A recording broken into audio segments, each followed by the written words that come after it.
In this vocabulary lesson, we will learn to use context to clarify the meaning of words. At the end, you will practice identifying the meaning of words using information you gather in the sentence. It's a common part of learning to come across words we don't know.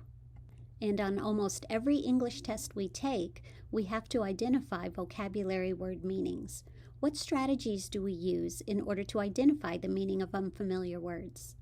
One of the ways we learn what a word means is by looking it up in the dictionary.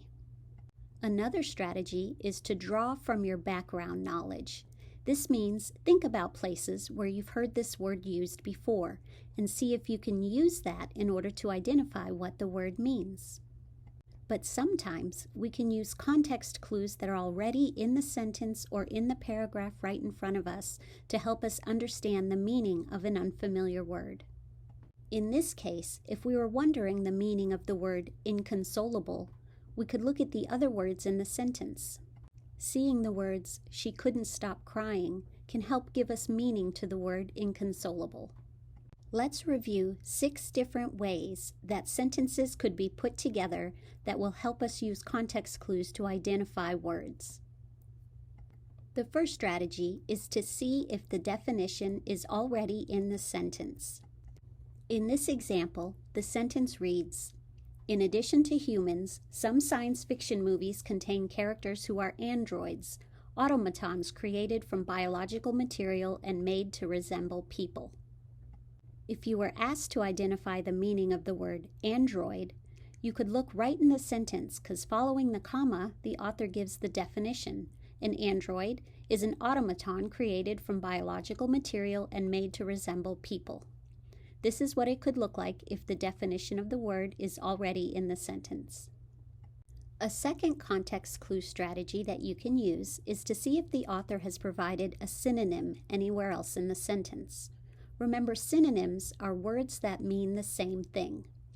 In this example, the designer used materials that are synthetic or artificial.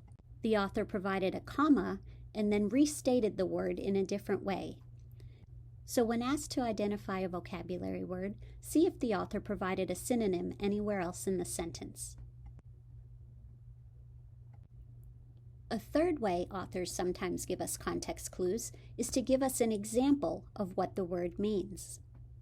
The example may or may not appear in the same sentence as the word. One symptom of this disease is lethargy.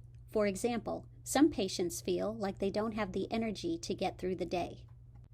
If your vocabulary word was lethargy, you could see in the sentence directly following it an example of what that means.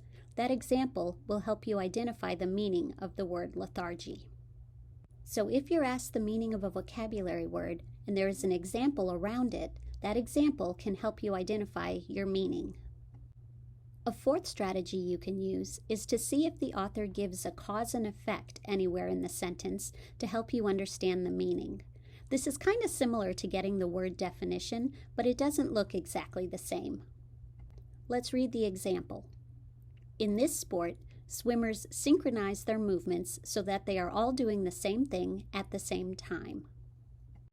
The effect of synchronized movements means they are all doing the same thing at the same time. That explanation in the sentence helps us understand the meaning of synchronize. A fifth way authors sometimes give us context clues is by giving us a comparison that helps us understand a word meaning. Like the kings of old who felt they could never be conquered, Jeremy thought he was invincible. If we needed to understand what invincible meant, we could see that the author gave us a comparison.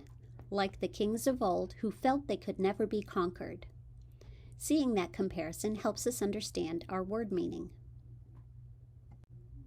And a sixth strategy that you could use is to look to see if the author provided a contrast or an opposite meaning in the sentence. So instead of comparing it to something similar, the author shows us something opposite. Look at this example. Instead of using a prepared speech, Riley made a few impromptu remarks.